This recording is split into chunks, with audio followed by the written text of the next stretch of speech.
আল্লাহ রাব্বুল আলামিন মুমিনদেরকে বলে দিলেন, লা তাজআলু দুআআর রাসূলি বাইনাকুম কাদুআই বা'দিকুম বা'দা। তোমরা যেমন পরস্পরকে নাম ধরে ডাকাডাকি করো, এইভাবে করে আমার হাবিব মুহাম্মদ রাসূলুল্লাহ সাল্লাল্লাহু আলাইহি ওয়াসাল্লামকে কখনো নাম ধরে ডেকো না। সুবহানাল্লাহ, কখনো নাম ধরে ডেকো না। এই সম্মান আল্লাহ রাব্বুল আলামিন তার হাবিবকে দান করেছেন। এই সম্মান দিয়ে তাকে আল্লাহ পাক করলেন বিশ্বনবী। কি নবী করেছেন? বিশ্বনবী। আল্লাহ পাক বলছেন, নবী আপনি বলুন, যেহেতু রাসূলের রিসালাত হচ্ছেন বিশ্বজনীন, সার্বজনীন, কিয়ামত পর্যন্ত নবুয়ত চলবে কার? মুহাম্মদ রাসূলুল্লাহ সাল্লাল্লাহু আলাইহি ওয়াসাল্লাম।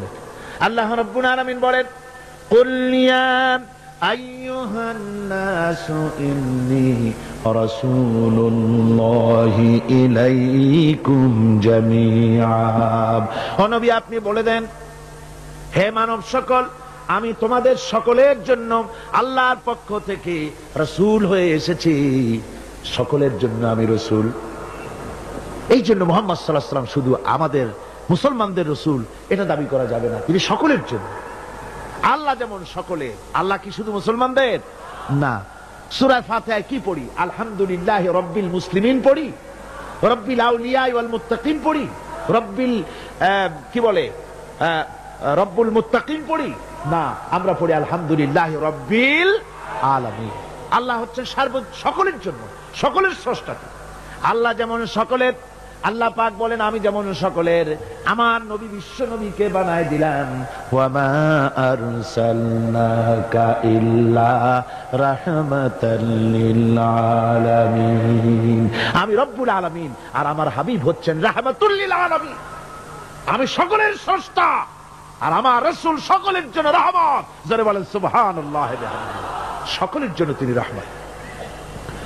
আল্লাহ পাক বলেন, ওয়ামা আরসালনাকা ইল্লা কাফাতান লিন-নাসি বাশীরান ওয়া নাযীরা।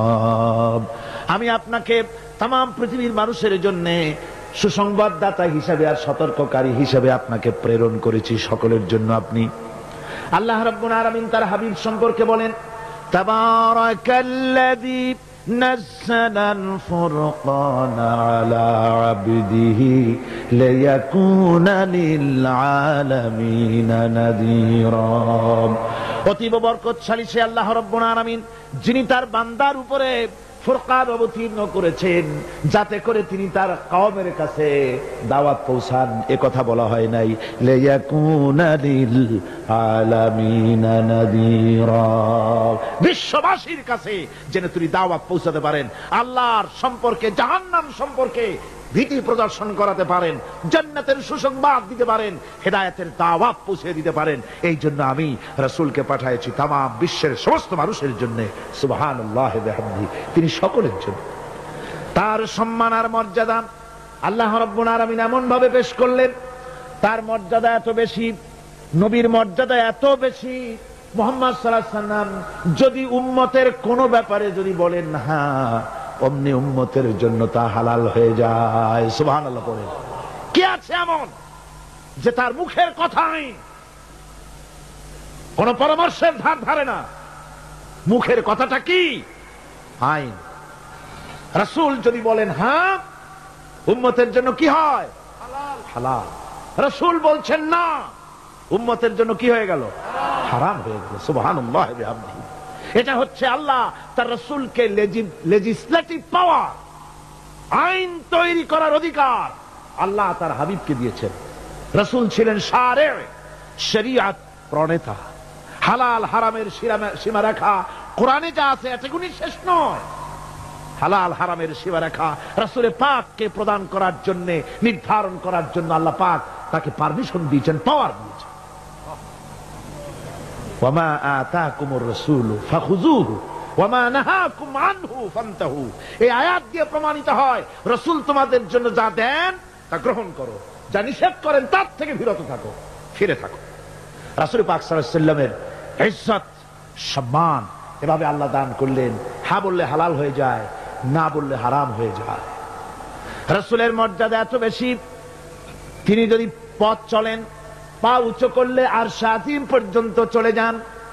তিনি যদি আল্লাহর দরবারে মোনাজাত করেন, মোনাজাত করতে দেরি আছে, কবুল হতে দেরি নাই। হাত তোলা লাগে না, হাত তোলা লাগে না। আমরা যে হাত তুলে মোনাজাত করি, রাসূল সাল্লাল্লাহু আলাইহি ওয়াসাল্লাম হাত তুলেছেন, আবার অনেক সময় হাত তোলেননি। কোন কোন সময় হাত, হাদিস শরীফে এসেছে, এভাবে হাত উঁচু করেছেন আকাশের দিকে। হাদিস শরীফে এসেছে বগলের সাদা চামড়া দেখা গিয়েছে। এভাবে আল্লাহর কাছে দুহাত তুলে, দুহাত প্রসারিত করে আল্লাহর কাছে কামনা করেছেন। এমন সত্তা, মনে এরাদা করতে দেরি, কবুল হতে দেরি নেই। হাদিস শরীফে এসেছে হযরত আবু হুরায়রা রাদিয়াল্লাহু তাআলা আনহু একবার রাসূল করিম সাল্লাল্লাহু আলাইহি ওয়াসাল্লামের দরবারে কাঁদতেছিলেন। হুজুর জিজ্ঞেস করলেন, আবু হুরায়রা তুমি কাঁদো কেন? হুজুর, হযরত আবু হুরায়রা বলেন, হুজুর আমার মা আমাকে মেরেছে, আমি সেই জন্য কাঁদতেছি। হুজুর বলেন, মা তোমাকে মারলো কেন? কোনো বেয়াদবি করেছো নাকি? তিনি বললেন, না কোনো বেয়াদবি করি নাই, তবে মারলো কেন? হযরত আবু হুরায়রা বলেন, হুজুর আমার মা হচ্ছেন মুশরিকা, আমার মা কাফের। আমি অনেক রাত হয়েছিল বাড়ি ফিরতে, আমার মা জিজ্ঞেস করলো এত রাত কোথায় ছিলি? আমি বললাম, মা তাম পৃথিবী যে কদম মোবারক চুমতে পারলে নিজেকে ধন্য মনে করে, আমি সেই রাসূলের দরবারে ছিলাম, আসতে দেরি হয়ে গেছে। ইয়া রাসূলুল্লাহ, আপনার নাম শোনা মাত্র আমার মায়ের গায়ে আগুন জ্বলে গেল। সহ্য করতে না পেরে আমাকে মায়ের আরম্ভ করে দিল। বলল, আবু হুরায়রা হয় আমার বাড়ি ছাড়বি, না হয় মুহাম্মদ সাল্লাল্লাহু আলাইহি ওয়াসাল্লামের ঘর ছাড়বি, কোনটা করবি কর। আমি বললাম, মা তোমার গায়ে যত শক্তি আছে সমস্ত শক্তি দিয়ে তুমি আমাকে প্রহার করো, আমি তামাম তোমার বাড়িটা শুদ্ধা তামাম দুনিয়া ছেড়ে দিতে পারি, কিন্তু রাসূল পাক সাল্লাল্লাহু আলাইহি ওয়াসাল্লামের কদম মোবারক ছাড়তে পারি না। ভাইরা আমার, হযরতে আবু হুরায়রা কাঁদতেছেন। আল্লাহর নবী বলেন, তুমি কাঁদো কেন? তোমার মা তোমাকে মেরেছেন, আমি এখানে কি করব? এখানে তো আমি কোনো দখল আন্দাজ করতে পারি না, আমি কি করতে পারি? এখানে ইন্টারফেয়ার তো আমি করতে পারি না, মা তোমারে মেরেছে। হযরত আবু হুরায়রা বলেন, ইয়া রাসূলুল্লাহ, মায়ের বিরুদ্ধে কোনো নালিশ করার জন্য আপনার কাছে আমি আসি নাই। বলে, কেন এসেছো? হযরত আবু হুরায়রা বলেন, হুজুর এসেছি এই জন্য, আমি জানি আপনি যদি আল্লাহর দরবারে কোনো ব্যাপারে দোয়া করেন, আল্লাহ রাব্বুল আলামিন তা মঞ্জুর করে নেন। আপনি মেহেরবানি করে আমার মায়ের হেদায়েতের জন্য আল্লাহর কাছে দোয়া করুন। হুজুর সাল্লাল্লাহু আলাইহি ওয়াসাল্লাম দুহাত উঁচু করলেন, বললেন, আল্লাহুম্মা ইহদি উম্মা আবি হুরায়রা, আয় আল্লাহ আবু হুরায়রার মাকে তুমি হেদায়েত নসিব করে দাও। এই দোয়া রাসূল করতেছেন। হুজুরকে দোয়ার মধ্যে ফেলে রেখে আবু হুরায়রা দৌড় আরম্ভ করেছে বাড়ির দিকে। পেছন থেকে কয়েকজন সাহাবী তারা দৌড়ে গেল। আবু হুরায়রা দৌড়ায় কেন? এত ভদ্র মানুষ, কোন সময় কারোর সাথে রাগারাগি করে না, দৌড়ায় কেন? নিশ্চয় কোনো বিপদ বুঝি হয়ে গিয়েছে, পিছন থেকে জামা টেনে ধরেছে। কি হয়েছে, দৌড়াও কেন? হযরত আবু হুরায়রা বলেন, আমার জামা ছেড়ে দাও, আমাকে দৌড়াতে দাও, আমি দৌড়ায়া বাড়ি পৌঁছে গিয়ে দেখতে চাই আমি আগে দৌড়ে বাড়িতে গেলাম না নবীজির দোয়া আমার আগে আমার বাড়ি পৌঁছে গেল। কোনটা হলো আমি সেটা দেখতে চাই। হযরত আবু হুরায়রা দৌড়াতে দৌড়াতে ঘরের কাছে গিয়ে নক করেছে। ভিতর থেকে আওয়াজ এলো, কে? হযরত আবু হুরায়রা বললেন, মা আমি ফিরে এসেছি। মা বলছেন, বাবারে অপেক্ষা কর, দরজা খুলতেছি। হযরত আবু হুরায়রা বলেন, মায়ের গলার আওয়াজের মধ্যে শিরকিয়াতের কর্কশতা পেলাম না, মায়ের গলার আওয়াজের মধ্যে তাওহীদের নরমিয়াত পেলাম। আমার মনে হলো রাসূলুল্লাহর তীর তার নিশানায় পৌঁছে গেছে। কিছুক্ষণ পর মা আমার বেরোলেন, মাথার চুল দিয়া পানি পড়তেছে, বুড়া মানুষ। মা আমার কাছে এসে বলল, বাবা তোমাকে মারার পর আমি বড় অনুতপ্ত হয়েছি, মনে মনে অনুশোচনা করেছি, আরে আমার ছেলে তো কোনো খারাপ জায়গায় যায় নাই, কোন খারাপ মানুষের কাছে যায় নাই, মারলাম কেন? বড় অনুতপ্ত হয়ে গেছি আমি। এই অনুশোচনা করে আমি এই মাত্র গোসল করেছি, আমাকে নিয়ে চলো তুমি বিশ্ব নবী রাসূলুল্লাহর দরবারে। আমার ভাইরা, রাসূলে পাক সাল্লাল্লাহু আলাইহি ওয়াসাল্লাম আল্লাহর নবী এমন এক মহান সত্তা ছিলেন যে তিনি দোয়া আল্লাহর দরবারে হাত উঁচু করতে দেরি আছে, কিন্তু দোয়া কবুল হতে দেরি নাই। হিজরত করে মদিনায় এসেছেন, নামাজ পড়তে দিল চায়, কাবা শরীফের দিকে ফিরে যদি নামাজ পড়তে পারতাম দিলটা বড় ভালো লাগতো। কিন্তু হাত উঁচু করে মোনাজাত করতেছেন না, আল্লাহর কাছে বলতেওছেন না যে আল্লাহ তুমি আমার কিবলাটা বাইতুল মুকাদ্দাস থেকে ফিরাইয়া মক্কা শরীফে বাইতুল্লাহর দিকে ফিরাইয়া দাও। মুখেও বলতেছেন না, মনেও না, শুধু আকাশের দিকে বারবার তাকাচ্ছেন, মোনাজাত করেন নাই। মনে মনে আশা পোষণ করতেছেন যদি এমন একটা ওহী নাজিল হয়ে যেত। আল্লাহ রাব্বুল আলামিন সঙ্গে সঙ্গে রাসূল যোহরের নামাজ পড়তেছিলেন, 2 রাকাত পড়া হয়ে গেছে, এমন সময় ওহী নাজিল হয়ে গেল, ক্বাদ নারা তাকাল্লুবা ওয়াজহিকা ফিস সামা। ও নবী, আমি দেখতে পেয়েছি বারবার আপনি আকাশের দিকে তাকাচ্ছেন। সুবহানাল্লাহ, আমি দেখতে পেয়েছি। فَلَنُوَلِّيَنَّكَ قِبْلَةً تَرْضَاهَا فَوَلِّ وَجْهَكَ شَطْرَ الْمَسْجِدِ الْحَرَامِ। আর দেরি নাই, আপনার মনের আশা পুরা হয়ে গেছে, এক্ষুনি আপনার কিবলা পরিবর্তন করুন। হুজুর 2 রাকাত পড়েছিলেন বাইতুল মাকদাসের দিকে ফিরে, বাকি 2 রাকাত তিনি মক্কা শরীফের কাবা শরীফের দিকে ফিরলেন। আজও পর্যন্ত সেই মসজিদ আছে, সাক্ষ্য দিচ্ছে নবীর কথা কিভাবে মঞ্জুর হয়। মসজিদে কিবলাতাইন মদিনা মুনাওয়ারায় সে মসজিদ আজও আছে। ভাইরা আমার, রাসূল পাক সাল্লাল্লাহু আলাইহি ওয়াসাল্লাম এত বড় মর্যাদা সম্পন্ন ব্যক্তিত্ব, মহান ব্যক্তিত্বের উম্মতের মধ্যে আল্লাহ আমাদের শামিল করেছেন। শুকরিয়া স্বরূপ আমরা পড়ি আলহামদুলিল্লাহ। জোরে সোরে পড়েন আলহামদুলিল্লাহ। আমার ভাইরা, মর্যাদা এত বেশি আল্লাহ রাসূলকে আল্লাহ রাব্বুল আলামিন দান করেছেন। এই পৃথিবীতে কোন মানুষের সঙ্গে যদি আপনি বেয়াদবি করেন, তিনি আপনার বাপ হোক, তিনি আপনার মা হন, অথবা আপনার ওস্তাদ হন, অথবা আপনার পীর হন, যে কেউ হোক না কেন, কারো সঙ্গে যদি কোনো বেয়াদবি হয়ে যায় তো শুধু একটা বেয়াদবি ছাড়া আর কিছুই না। কিন্তু নবীজির সঙ্গে যদি কেউ বেয়াদবি করে, সেটা শুধু বেয়াদবি থাকে না, কুফরি হয়ে যায়। কি হয়ে যায়? কুফরি হয়ে যায়। রাসূলুল্লাহকে কেউ তাওহীন করলে, অসম্মান করলে, সমালোচনা করলে কাফের হয়ে যায়। যারা বলেন কি হয়ে যায়? কত বড় মর্যাদা। রাসূল পাক সাল্লাল্লাহু আলাইহি ওয়াসাল্লাম, তার সামনে সাহাবায়ে কেরাম বসা, হুজুর কথা বলছেন, সাহাবায়ে কেরাম তারাও কথা বলছেন। কথা বলতে বলতে এক পর্যায়ে সাহাবীদের গলার আওয়াজ বড় হয়ে গেছে, হুজুরের গলার আওয়াজ শোনা যায় না, সাহাবীদের গলার আওয়াজটা বড় হয়ে গেল। আল্লাহ রাব্বুল আলামিন এতটুকুর বরদাস্ত করলেন, আমার নবীর গলার আওয়াজের চাইতে তোমাদের আওয়াজ বড় হলো কেন?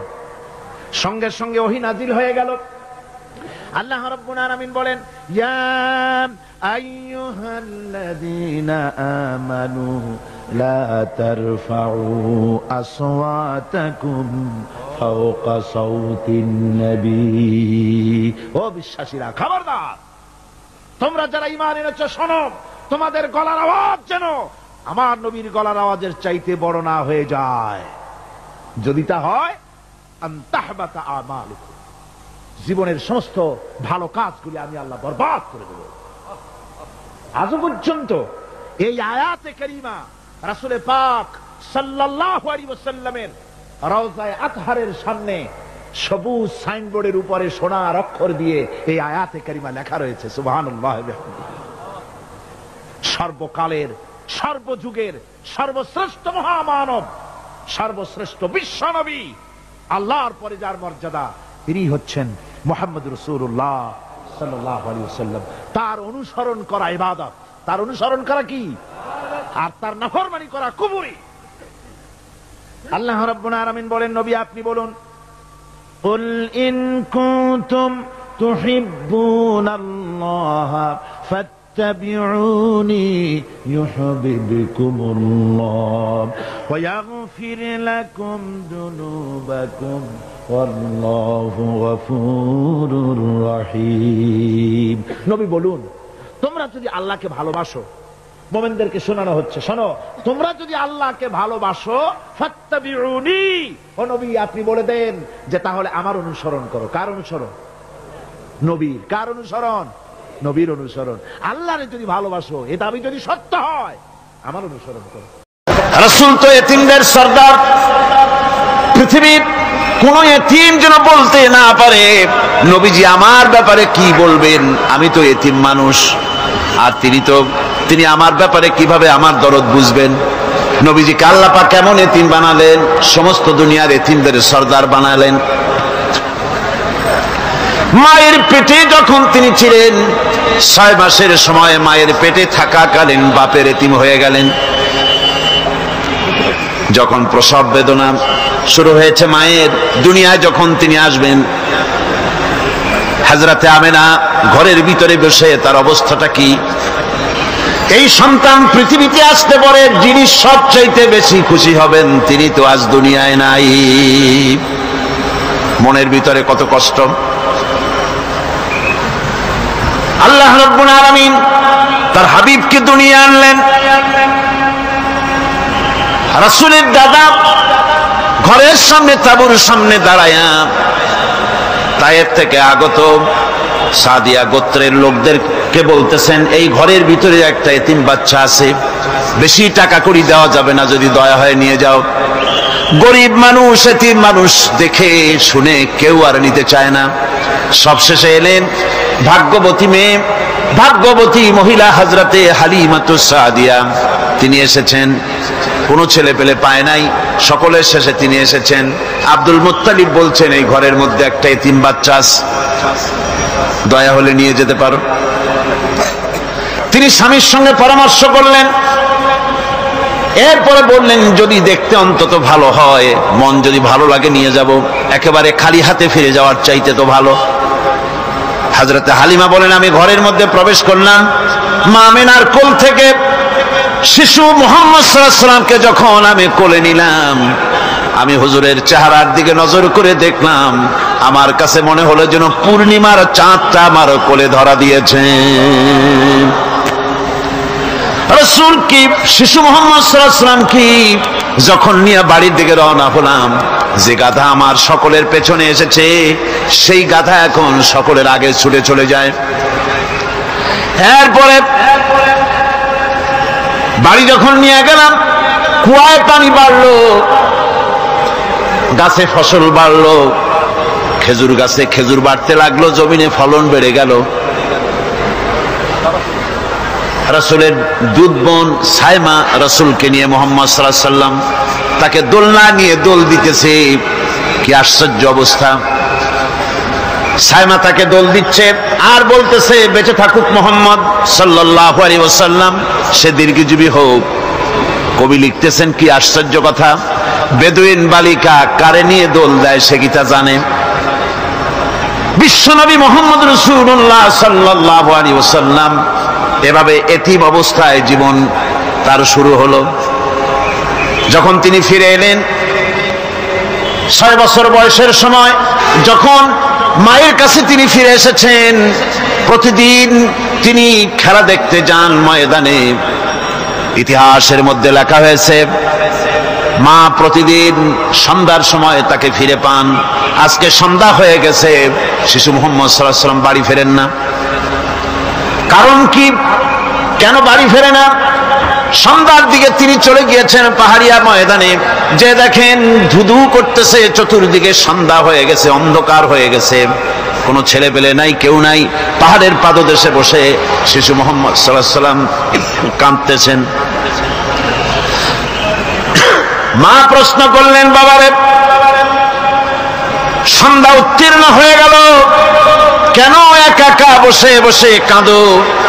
তিনি বলছেন, মাজি, আজ কদিন খেলা দেখতে আসলাম ময়দানে, প্রতিদিন দেখি যখন সন্ধ্যা হয়ে যায় মুরব্বী শ্রেণীর কিছু লোক আসে, ছেলেকে নাম ধরে ডাক দেয়, ছেলেরা দৌড়ে তার বাবার কাছে চলে যায়, আর বাবা ছেলেকে কোলে নিয়ে মুখে চুমা দিয়ে বাড়ির দিকে নিয়ে যায়। আমি আজ কদিন পর্যন্ত এই ময়দানে এলাম, কোনদিন সন্ধ্যা বেলায় তো কেউ এসে আমাকে মুহাম্মদ বলে একটা ডাক দিল না। আমার আব্বা কি নাই? আল্লাহ রাব্বুল আলামিন বলেন, আলাম ইয়াজিদকা ইয়াতীমান ফাআওয়া, এরকম এতিম অবস্থায় পেয়ে আমি কি আপনাকে আশ্রয় দেই নাই? আপনাকে আমি পেয়েছি এতিম অবস্থায়, এরপরে আমি আপনারে আশ্রয় দিলাম। ওয়া ওয়াজাদাকা দাল্লান ফাহাদা, এরপরে আমি আপনাকে পথ হারা পেলাম, আমি আপনাকে পথের দিশা দিয়া দিলাম। ওয়া ওয়াজাদাকা আইলান ফাআগনা, এরপরে আমি আপনাকে দরিদ্র অবস্থায় পেয়েছি, তারপরে আমি আপনার দারিদ্র মুক্ত করেছি আপনাকে। সুতরাং ফাআম্মাল ইয়াতীমা ফালা তাকহার ওয়া আম্মাস সাইলা ফালা তানহার ওয়া আম্মা বিনি'মাতি রাব্বিকা ফাহাদ্দিস। সুতরাং নবী, এতিমের প্রতি নির্মম ব্যবহার করো না, এতিমের প্রতি ভালো ব্যবহার করো, নির্মমতা দেখাইও না। আর ভিক্ষুককে ধমক দিও না, রূঢ়তা দেখিও না, আর আল্লাহর নিয়ামতের প্রশংসা করো। বহুত মানুষ আছে এতিমরে গলায় ধাক্কা দেয়। মানুষ যখন ভিক্ষা নিতে আসে, গরিব মানুষ ভিক্ষা চাইতে আসছে, ওই মেয়ে আত্মাহিত জানো, দোয়া কুনুত জানো, বাড়ি যেয়ে কাজ করবা, এই সব আজে বাজে কথা বলে ভিক্ষা দেয় না। সাইলকে ধমক দিতে রাসূল করিম সাল্লাল্লাহু আলাইহি ওয়াসাল্লাম নিষেধ করেছেন, সাইলকে ধমক দিও না। গাড়িতে বসে যাচ্ছেন সাহেব, ট্রাফিক মোড়ে যখন সিগন্যাল জ্বললো, গাড়িগুলি দাঁড়ায় গেল, ফকির এসেছে, হাত নাই পাও নাই, বুড়া মানুষ, একটা পয়সা বার করে না। আবার এই মানুষটি ওই ফকিরকে ধমক দিয়া বার করে দিল। এরপরে এই লোকটি যখন কোন মাজারের কাছে পৌঁছে গেল, 500 টাকার কড় করে নোটটা ফেলে দিল। বলেন টাকা দরকার কার? মরা মানুষের না জিন্দা মানুষের? কার দরকার? যার টাকা দরকার ছিল তারে দেওয়া হলো না, যার দরকার নাই তারে দেওয়া হলো। এরপরে লোকটা না খেয়ে যখন মারা গেল, পথের ফকির, রাস্তার ফকির, না খেয়ে মারা গেছে। এরপরে তার কাফনের কাপড় নাই, লোকটাকে রাস্তার উপরে শোয়া একটা ছেঁড়া কাপড় দিয়ে ঢেকে রেখেছে। বড় লোকেরা, সাহেবরা তখন গাড়ি দাঁড় করে আর 5টা টাকা 2টা টাকা করে তার লাশের উপরে মারতেছে। এটা মানবতার এর চাইতে লাঞ্ছনা, মানবতার জন্য এর চাইতে গঞ্জনা আর কিছুই হতে পারে না। মানবতার প্রতি লাঞ্ছনা, এর থেকে আর দুর্গতি কি হতে পারে?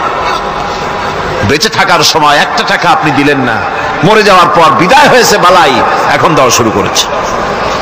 আমার বন্ধুগণ, এই জন্য এতিমের প্রতি দরদ করার জন্য আল্লাহ পাক কোরআনের ভিতরে পরিষ্কার বলেছেন। রাসূল করিম সাল্লাল্লাহু আলাইহি ওয়াসাল্লাম নিজে এতিম ছিলেন, আর এতিমের প্রতি তার এত দরদ ছিল, একবার তিনি ঈদের দিকে নামাজ পড়ার জন্য যাচ্ছেন।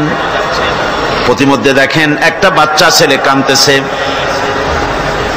এই রাস্তায় কত মানুষ গেল, কেউ দাঁড়ালো না থমকে, বাচ্চার ক্রন্দন কাউকে থামাইতে পারলো না। কিন্তু বিশ্ব নবী, দয়ার নবী রাহমাতুল লিল আলামিন বাচ্চার কান্না দেখে পাও বাড়াতে পারলেন না। নবীজি দাঁড়ায় গেলেন, জিজ্ঞেস করেন, ও বাচ্চা, ঈদের দিনে কাঁদো কেন? ঈদের দিনে তো কাঁদতে নাই। বাচ্চা বলে, তোমার কাছে বলবো না, আমি সেই সকালবেলা থেকে বসে আছি, আমি যদি মক্কার আব্দুল্লাহর পুত্র মুহাম্মদ রাসূলুল্লাহ সাল্লাল্লাহু আলাইহি সাল্লামকে পাই, মনের দুঃখ তার কাছে বলবো।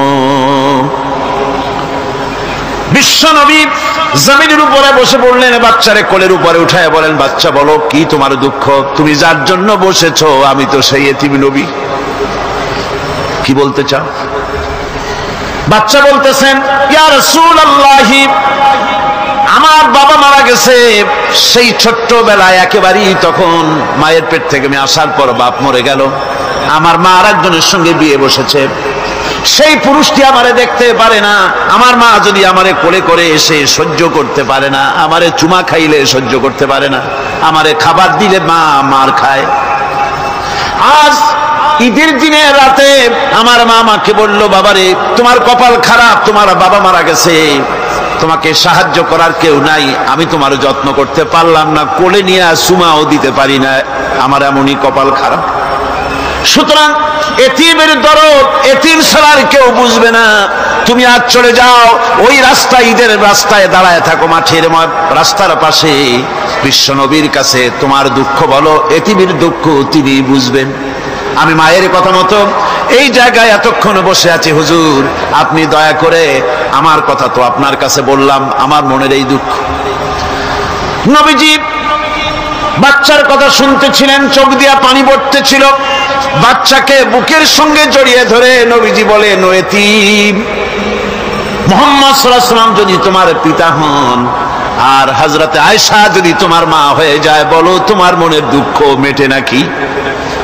ছেলে দুঃখে কেঁদে উঠলো আর বলল, ইয়া রাসূলুল্লাহ, আপনি যদি আমার পিতা হন আর আয়েশা যদি আমার মা হয়ে যায়, এর থেকে বড় সৌভাগ্যের আমার তো আর কিছুই নাই। নবীজি এতিমকে বাড়ি নিয়ে গিয়ে হযরতে আয়েশার হাতে তুলে দিয়ে বললেন, আয়েশা রে, পবিত্র ঈদের দিনে আল্লাহ রাব্বুল আলামিন তোমার জন্য একটা উপহার পাঠিয়েছেন, এটা যত্ন করো। এতিমের প্রতি দরদ রাখার জন্য আল্লাহ রাব্বুল আলামিন বলেছেন, এতিম, মিসকিন, বিধবা, অসহায় লোক, তাদের প্রতি যাতে করে মুসলিম সমাজ লক্ষ্য রাখে, সেজন্য আল্লাহ পাক নির্দেশ করেছেন। বুখারী এবং মুসলিম শরীফের হাদিসে এসেছে, আস-সাই আলাল আরমারাত ওয়াল মিসকিন কাস-সাই ফি সাবিলিল্লাহ। বিধবাদের জন্য, মিসকিনের জন্য কেউ যদি কোনো উদ্যোগ গ্রহণ করে, কেউ কোনো সাহায্য দেয়, জিহাদের ময়দানে জিহাদ করে আল্লাহর রাস্তায় যে সওয়াব পাওয়া যায়, যে মর্যাদা পাওয়া যায় আল্লাহর কাছে, এতিম, মিসকিন, বিধবাকে সাহায্য করলে সেই সওয়াব আল্লাহ রাব্বুল আলামিন আমলনামায় দিয়ে দেন। আমাদের প্রিয় নবী এতিম মিসকিনদের খুবই ভালোবাসতেন তার নিজের চাকর হযরত যায়েদ ও আনাস রাদিয়াল্লাহু তাআলা আনহুকে। সে সম্পর্কে এখন আলোচনা করা হচ্ছে। তার চরিত্রই প্রমাণ করে নবীদেরকে বাইয়ানাত দেওয়া হয়েছে, এমন চরিত্র আচার আচরণ দেওয়া হয়েছে যাতে করে লোকেরা অভিভূত হয়ে যায়, আকৃষ্ট হয়ে যায়। হযরতে যায়েদ, তিনি তো কৃতদাস ছিলেন, হারায় গেলেন বাপ মা থেকে, আর এরপরে কুদরতকারে মুহাম্মদ সাল্লাল্লাহু আলাইহি ওয়াসাল্লামের ঘরে উঠায় দিল। তিনি তখন আল্লাহর নবী, তখনও নবুয়তের দায়িত্ব পান নাই। যায়েদের পিতার কাছে খবর হয়ে গেল, যায়েদ আছে রাসূলের বাড়িতে, মুহাম্মদ সাল্লাল্লাহু আলাইহি ওয়াসাল্লামের বাড়ি মক্কায়। তারা এসে হুজুরের সঙ্গে দেখা করে বললেন, মুহাম্মদ সাল্লাল্লাহু আলাইহি ওয়াসাল্লাম, জানতে পেরেছি আপনার কাছেই আমাদের ছেলে যায়েদ আছে, মেহেরবানি করে তাকে আমাদেরকে ফিরায় দেন। হুজুর বলেন, যায়েদ যদি তোমাদেরকে চিনতে পারে আর যদি যেতে চায়, আমার পক্ষ থেকে কোনো আপত্তি নাই, অবশ্যই যাবে। তবে যায়েদ যদি যেতে না চায়, আমি এমন লোক নই যে কেউ আমার কাছে থাকতে চাইলে আমি জোর করে তাকে ঠেলেও দিতে পারি না, আমি তেমন লোক নই। পিতা বললেন, আপনি অবশ্যই যুক্তিপূর্ণ কথা বলেছেন। হযরতে যায়েদ কেনা হলো। হুজুর বললেন, তুমি কি চেনো এদেরকে? যায়েদ বললেন, চিনি, ইনি আমার বাবা, উনি আমার চাচা। যায়েদের পিতা বলেন, বাবারে বাড়ি চলো, তোমার মা কেঁদে কেঁদে হয়রান, চলো বাড়ি যাই, বাড়ির যা কিছু আছে সব তোমাকে ফিরিয়ে দেওয়া হবে। হযরতে যায়েদ বলতেছেন, পিতা, বাড়িতে যা আছে তাই শুদ্ধ, তামাম দুনিয়াটা যদি আমারে দেওয়া হয়, এই লোকটির কাছে থেকে যে ব্যবহার পেয়েছি, আমি এই লোকের কদম ছেড়ে যেতে পারি না। তার চরিত্রই প্রমাণ করে তিনি নবী, কি ব্যবহারটা পেয়েছেন। হযরত আনাস রাদিয়াল্লাহু তাআলা আনহু ছোট মানুষ, 8 বছর বয়সের সময় হুজুরের খাদেম হয়ে হুজুরের বাড়িতে আসছেন। আচ্ছা, 8 বছর বয়সের কিশোর ভুল তো করতেই পারে। গরম পানি চাইলে ঠান্ডা পানি এনে দেবে, স্যান্ডেল চাইলে জুতো আনবে, বিছানা বিছাইতে বললে উঠাই দেবে, এটা স্বাভাবিক। কিশোর মানুষ, ছোট মানুষ। এবার শুনুন, বাইয়ানাত কারে বলে? নবীদের বাইয়ানাত আল্লাহ যে দিয়েছেন সেটা কি জিনিস? সেটা হলো উন্নত মানের চরিত্র, তার ব্যবহার, ওঠা বসা যা দেখলে মানুষ বুঝতে পারে তিনি আল্লাহর নবী। হযরতে আনাসের মুখে শুনুন, হযরতে আনাস রাদিয়াল্লাহু তাআলা আনহু বলেন, একাধিক ক্রমে টানা 10টি বছর রাসূলের খেদমতের ভিতরে নিয়োজিত ছিলাম, 10টি বছরের ভিতরে একটা দিনের জন্য নবীজি আমাকে ধমক দিয়ে কথা বলেন নাই। ধমক দিলেন না আমাদের, এটা করছো কেন, এটা করো নাই কেন? সুবহানাল্লাহি বিহামদিহি। গোটা পৃথিবীর সমস্ত মুমিন মুসলমানদের, পুরুষ আর নারীদের জীবন, কলিজা, রক্ত রাসূলের কদম মোবারক উৎসর্গ হয়ে যায়। মহান রব্বুল আলামিনের কাছে তার হাবিব রাসূলুল্লাহ সাল্লাল্লাহু আলাইহি ওয়াসাল্লামের ছিল বিশেষ মর্যাদা। আসুন আমরা সে সম্পর্কে আলোচনা শুনি। আমার ভাইরা, রাসূল পাক সাল্লাল্লাহু আলাইহি ওয়াসাল্লাম আল্লাহর নবী এমন এক মহান সত্তা ছিলেন যে তিনি দোয়া আল্লাহর দরবারে হাত উঁচু করতে দেরি আছে, কিন্তু দোয়া কবুল হতে দেরি নাই। হিজরত করে মদিনায় এসেছেন, নামাজ পড়তে দিল চায়, কাবা শরীফের দিকে ফিরে যদি নামাজ পড়তে পারতাম দিলটা বড় ভালো লাগতো, কিন্তু হাত উঁচু করে মোনাজাত করতেছেন না, আল্লাহর কাছে বলতেওছেন না যে আল্লাহ তুমি আমার কিবলাটা বাইতুল মুকাদ্দাস থেকে ফিরাইয়া মক্কা শরীফে বাইতুল্লাহর দিকে ফিরাই দাও, মুখেও বলতেছেন না, মনেও না, শুধু আকাশের দিকে বারবার তাকাচ্ছেন, মোনাজাত করেন নাই। মনে মনে আশা পোষণ করতেছেন যদি এমন একটা ওহী নাজিল হয়ে যেত। আল্লাহ রাব্বুল আলামিন সঙ্গে সঙ্গে রাসূল জোহরের নামাজ পড়তেছিলেন, 2 রাকাত পড়া হয়ে গেছে, এমন সময় ওহী নাজিল হয়ে গেল, قَدْ نَرَى تَقَلُّبَ وَجْهِكَ فِي السَّمَاءِ। ও নবী, আমি দেখতে পেয়েছি বারবার আপনি আকাশের দিকে তাকাচ্ছেন। সুবহানাল্লাহ, আমি দেখতে পেয়েছি। فَلَنُوَلِّيَنَّكَ قِبْلَةً تَرْضَاهَا فَوَلِّ وَجْهَكَ شَطْرَ الْمَسْجِدِ الْحَرَامِ। আর দেরি নাই, আপনার মনের আশা পুরা হয়ে গেছে, এক্ষুনি আপনার কিবলা পরিবর্তন করুন। হুজুর 2 রাকাত পড়েছিলেন বাইতুল মাকদাসের দিকে ফিরে, বাকি 2 রাকাত তিনি মক্কা শরীফের কাবা শরীফের দিকে ফিরলেন। আজও পর্যন্ত সেই মসজিদ আছে, সাক্ষ্য দিচ্ছে নবীর কথা কিভাবে মঞ্জুর হয়। মসজিদে কিবলাতাইন মদিনা মুনাওয়ারায় সে মসজিদ আজও আছে। ভাইরা আমার, রাসূল পাক সাল্লাল্লাহু আলাইহি ওয়াসাল্লাম এত বড় মর্যাদা সম্পন্ন ব্যক্তিত্ব, মহান ব্যক্তিত্বের উম্মতের মধ্যে আল্লাহ আমাদের শামিল করেছেন। শুকরিয়া স্বরূপ আমরা পড়ি আলহামদুলিল্লাহ। জোরে সোরে পড়েন আলহামদুলিল্লাহ। আমার ভাইরা, মর্যাদা এত বেশি আল্লাহ রাসূলকে আল্লাহ রাব্বুল আলামিন দান করেছেন। এই পৃথিবীতে কোন মানুষের সঙ্গে যদি আপনি বেয়াদবি করেন, তিনি আপনার বাপ হোক, তিনি আপনার মা হন, অথবা আপনার উস্তাদ হন, অথবা আপনার পীর হন, যে কেউ হোক না কেন, কারো সঙ্গে যদি কোনো বেয়াদবি হয়ে যায় তো শুধু একটা বেয়াদবি ছাড়া আর কিছুই না। কিন্তু নবীজির সঙ্গে যদি কেউ বেয়াদবি করে, সেটা শুধু বেয়াদবি থাকে না, কুফরি হয়ে যায়। কি হয়ে যায়? কুফরি হয়ে যায়। রাসূলুল্লাহকে কেউ তাওহীন করলে, অসম্মান করলে, সমালোচনা করলে কাফের হয়ে যায়। যারা বলেন কি হয়ে যায়? কত বড় মর্যাদা! রাসূল পাক সাল্লাল্লাহু আলাইহি ওয়াসাল্লাম, তার সামনে সাহাবায়ে কেরাম বসা, হুজুর কথা বলছেন, সাহাবায়ে কেরাম তারাও কথা বলছেন। কথা বলতে বলতে এক পর্যায়ে সাহাবীদের গলার আওয়াজ বড় হয়ে গেছে, হুজুরের গলার আওয়াজ শোনা যায় না, সাহাবীদের গলার আওয়াজটা বড় হয়ে গেল।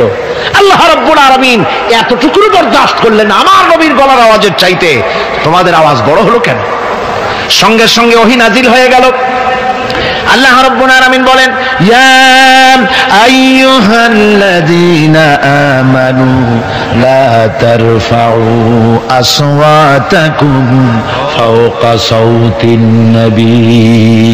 ও বিশ্বাসীরা, খবরদার, তোমরা যারা ঈমান এনেছো শোনো, তোমাদের গলার আওয়াজ যেন আমার নবীর গলার আওয়াজের চাইতে বড় না হয়ে যায়। যদি তা হয়, আনতাহবাতা আমালুকুম, জীবনের সমস্ত ভালো কাজগুলি আমি আল্লাহ বরবাদ করে দেব। আজ পর্যন্ত এই আয়াতে কারিমা রাসূল পাক সাল্লাল্লাহু আলাইহি ওয়াসাল্লামের রওজায়ে আতহারের সামনে সবুজ সাইনবোর্ডের উপরে সোনার অক্ষর দিয়ে এই আয়াতে কারিমা লেখা রয়েছে। সুবহানাল্লাহ। সর্বকালের, সর্বযুগের সর্বশ্রেষ্ঠ মহামানব, সর্বশ্রেষ্ঠ বিশ্বনবী, আল্লাহর পরে যার মর্যাদা, তিনি হচ্ছেন মুহাম্মদ রাসূলুল্লাহ সাল্লাল্লাহু আলাইহি ওয়াসাল্লাম। রাসূলুল্লাহ সাল্লাল্লাহু আলাইহি ওয়াসাল্লামের প্রতি মহান আল্লাহর ভালোবাসার অন্যতম নিদর্শন হচ্ছে মেরাজ। এর মাধ্যমে আল্লাহ রাব্বুল আলামিন তার বন্ধুকে নিজের সান্নিধ্যে নিয়েছিলেন। এখন আমরা শুনব সেই মেরাজের কাহিনী। ধুলির ধরা থেকে রাসূলকে আরশে আজিমে নিয়ে যাওয়া হবে। বোরাক এলো। বোরাক হচ্ছে বারকুন থেকে উৎপত্তি। এর অর্থ হচ্ছে বিজলি, বৈদ্যুতিক গতি সম্পন্ন, ঘোড়ার চাইতে ছোট, খচ্চরের চাইতে বড়, এই জাতীয় একটা প্রাণীর মতো হযরত জিবরাইল নিয়ে আসতে। আমাদের দেশে কারো কারো বাড়িতে আয়নায় বান্ধানো থাকে এই ছবিটা। ঘোড়া আছে, দুইটা ডানা আছে, মাথাটা মেয়ে লোকের মতো, চুলগুলো ঝুলে পড়ছে, নিচে লেখা আছে হাজা বুরাকুন নবী সাল্লাল্লাহু আলাইহি ওয়াসাল্লাম। আন্দাজে কোথায় পাইছে আল্লাহ? মিথ্যে কথা, বাজে কথা। আল্লাহ এরকম একটা মেয়ে লোক মার্কা ঘোড়া পাঠাইছিল হুজুরকে নেওয়ার জন্য, এটা কথা হইল? রাসূলকে মক্কা থেকে, উম্মে বাবে উম্মে হানি থেকে হুজুরকে বের করে নিয়ে যাওয়া হলো বাইতুল মাকদাস। সমস্ত পয়গম্বর, দুনিয়া আল্লাহ যাদের পাঠিয়েছিলেন সমস্ত রূহ উপস্থিত ছিল সেখানে। রাসূল করিম সাল্লাল্লাহু আলাইহি সাল্লাম এখান থেকে মেরাজ করলেন। এতটুকু ছিল ইসরা। কোরআনে কারীম বলছে, আজকের কারি সাহেব যেখান থেকে তেলাওয়াত করেছিলেন, সুবহানাল্লাযী আসরা বিআবদিহি লাইলাম মিনাল মাসজিদিল হারামি ইলাল মাসজিদিল আকসা। সুবহানাল্লাযী, সমস্ত দুর্বলতা অক্ষমতা থেকে মুক্ত সেই সত্তা যিনি তার বান্দাকে ইসরা করিয়েছেন, মেরাজ করিয়েছেন। সুবহানাল্লাহ। সমস্ত দুর্বলতা অক্ষমতা থেকে মুক্ত তিনি পার করে নিয়ে গিয়েছেন। তারপরে মুহূর্তের ভিতরে মহাশূন্য পাড়ি দিয়ে, সেই মহাশূন্য মানে কি? এইখান থেকে সূর্য কত দূরে জানেন না? 9,30,00,000 মাইল দূরে এখান থেকে সূর্য। সেই সূর্য, তারপরে রয়েছে গ্যালাক্সি, মিল্কি ওয়ে, গ্রহ নক্ষত্র, সে যে কত দূরে, যে সমস্ত তারকা, এমন বহুত তারকা আছে যে তারকা সৃষ্টির পর তার আলো পৃথিবীর মাটি আজ পর্যন্ত স্পর্শ করে নাই, অথচ আলোর গতি প্রতি সেকেন্ডে কত মাইল?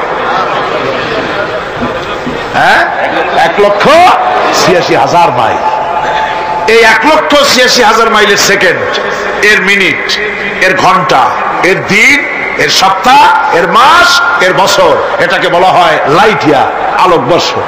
সেই তারকা তৈরি হওয়ার পর কত সহস্র সহস্র লাইট ইয়ার চলে গেল, আজ পর্যন্ত সেই তারকার আলো পৃথিবীর মাটি স্পর্শ করতে পারে নাই। তাহলে সেই তারা কোথায়? আল্লাহ রাব্বুল আলামিন তার হাবিবকে চাঁদ, সূর্য, গ্রহ, নক্ষত্র, মহাশূন্য পাড়ি দিয়ে, তারপরে 7 আকাশ পাড়ি দিয়ে সিদরাতুল মুনতাহা পর্যন্ত নিয়ে গেলেন। জোরে কোন সুবহানাল্লাহ।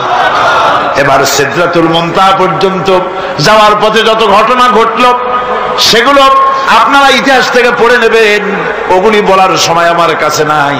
সিদরাতুল মুনতাহায় যাওয়ার পর হযরত জিবরাইল বলেন, আর আমি যেতে পারবো না, এটা হলো বিপজ্জনক বর্ডার। আমি যদি আর এক চুল অগ্রসর হই তাহলে আমি জ্বলে পুড়ে ছাই হয়ে যাব, আমার আর যাওয়ার অধিকার নাই। হুজুর সেখানে বসে থাকলেন। জিবরাইল বলে গেলেন, এখান থেকে আপনাকে নেওয়ার কুদরতি ব্যবস্থা হয়ে যাবে। রাসূল দুনিয়ায় ফিরে এসে হযরতে বেলালকে ডেকে বলেছিলেন, বেলাল গো, এমন কি আমল তুমি করো আমারে শোনাও। হযরতে বেলাল বলেন, হুজুর আমার আমল তো সব আপনি জানেন। কয় না, কি করো শোনাও। বেলাল বলেন, হুজুর খাস আমলের মধ্যে এতটুকু আছে যে আমি কখনো বিনা উজুতে থাকি না, যখন উজু চলে যায় উজু করি, আর উজুর ইহতিমামের জন্য 2 রাকাত নফল নামাজ পড়ি। হুজুর বলেন, বেলাল তুমি এই আমল ছাড়বা না, কারণ সিদরাতুল মুনতাহায় হযরত জিবরাইল আমারে যখন ছেড়ে চলে গেলেন, আমার একা একা বড় ভয় লাগতে লাগলো। তখন আমার মনে হচ্ছিল তুমি যেন আমার চতুর্দিকে হাঁটতেছো।